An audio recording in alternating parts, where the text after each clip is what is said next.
Happy Tuesday, everyone! It is story time with Mrs. Henshall, and our story today is The Little Engine That Could. And I have here some of the vocabulary words that we are going to be hearing in our story. So let's see what some of these words are. All right, we have engine, tracks, passenger, roundhouse, mountain, and valley. So what do those words mean? Well, let's find out. An engine is the part of the train that works the hardest. It makes the power to turn the wheels. A train has to travel on tracks. Train tracks are special rails that keep the wheels of the train in place. A passenger is a person who rides on a train, on a bus, in a car, or in an airplane. A roundhouse is a special building that is round on the outside. Inside the roundhouse, trains turn around and wait for their next turn to make a trip. A mountain is a very tall hill. A mountain sometimes has trees and snow. We have mountains around where we live. A valley is the low land between two hills or mountains. All right, let's start our story, The Little Engine That Could. Chug, chug, chug, puff, puff, puff. Ding dong, the little train rumbled over the tracks. She was a happy little train, for she had such a jolly load to carry.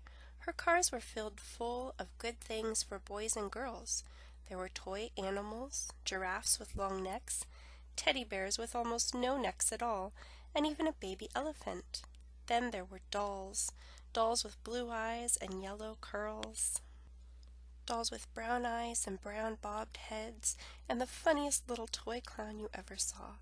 And there were cars full of toy engines, airplanes, tops, picture puzzles, books, and every kind of thing boys or girls could want. But that was not all. Some of the cars were filled with all sorts of good things for boys and girls to eat. Big golden oranges, red-cheeked apples, bottles of creamy milk for their breakfast, fresh spinach for their dinners, peppermint drops, and lollipops for an after-meal treat. The little train was carrying all these wonderful things to the good little boys and girls on the other side of the mountain. She puffed along merrily. Then all of a sudden she stopped with a jerk. She simply could not go another inch. She tried and she tried, but her wheels would not turn. What were all those good little boys and girls on the other side of the mountain going to do without the wonderful toys to play with and the good food to eat?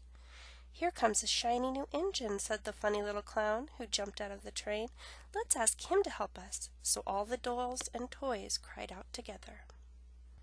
"Please, shiny new engine, won't you please pull our train over the mountain? Our engine has broken down, and the boys and the girls on the other side won't have any toys to play with or good food to eat unless you help us."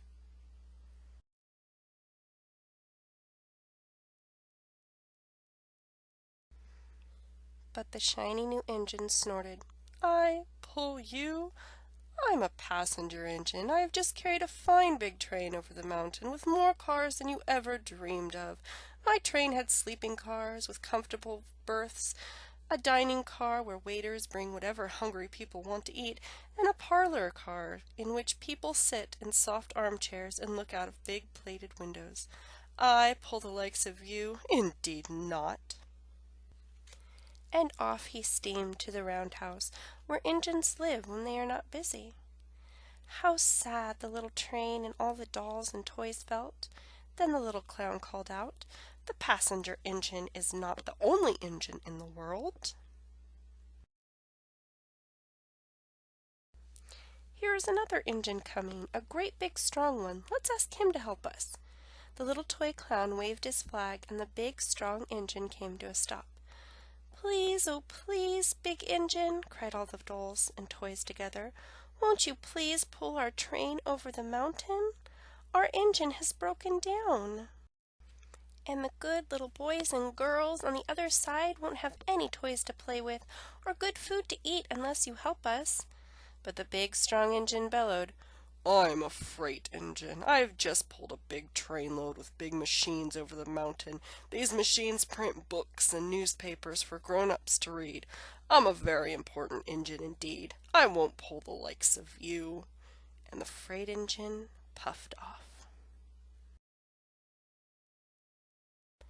The little train and all the dolls and toys were very sad. "Cheer up!" cried the little toy clown. "The freight engine is not the only one in the world. Here comes another. He looks very old and tired, but our train is so little, perhaps he can help us." So the little toy clown waved his flag, and the dingy, rusty, old engine stopped. "Please, kind engine," cried the dolls and toys together, "won't you please pull our train over the mountain? Our engine has broken down, and the boys and girls on the other side won't have any toys to play with or good food to eat unless you help us." But the rusty old engine sighed. "I'm so tired. I must rest my weary wheels. I cannot pull even so little a train as yours over the mountain. I cannot, I cannot, I cannot." And off he rumbled to the roundhouse, chugging, "I cannot, I cannot, I cannot." Then, indeed, the little train was very, very sad, and the dolls and toys were ready to cry. But the little clown called out, "Here's another engine coming, a little blue engine, a very little one. Maybe she will help us." The very little engine came chugging merrily along. When she saw the toy clown's flag, she stopped quickly. "What's the matter, my friends?" she asked kindly. "Oh, little blue engine," cried the dolls and the toys, "will you pull us over the mountain? Our engine is broken down, and the good boys and girls on the other side won't have any toys to play with or good food to eat unless you help us. Please, please help us, little blue engine." "I'm not very big," said the little blue engine. "They use me only for switching trains in the yard. I've never been over the mountain." "But we must get over the mountain before the children awake," said the dolls and the toys. The very little engine looked up and saw the tears in the doll's eyes, and she thought of the good little boys and girls on the other side of the mountain who would not have any toys or good food unless she helped. Then she said, "I think I can, I think I can, I think I can," and she hitched herself to the little train. She tugged and pulled and pulled and tugged, and slowly, very slowly, they started off. The toy clown jumped aboard, and all the dolls and the toy animals began to smile and cheer. Puff, puff, chug, chug, went the little blue engine.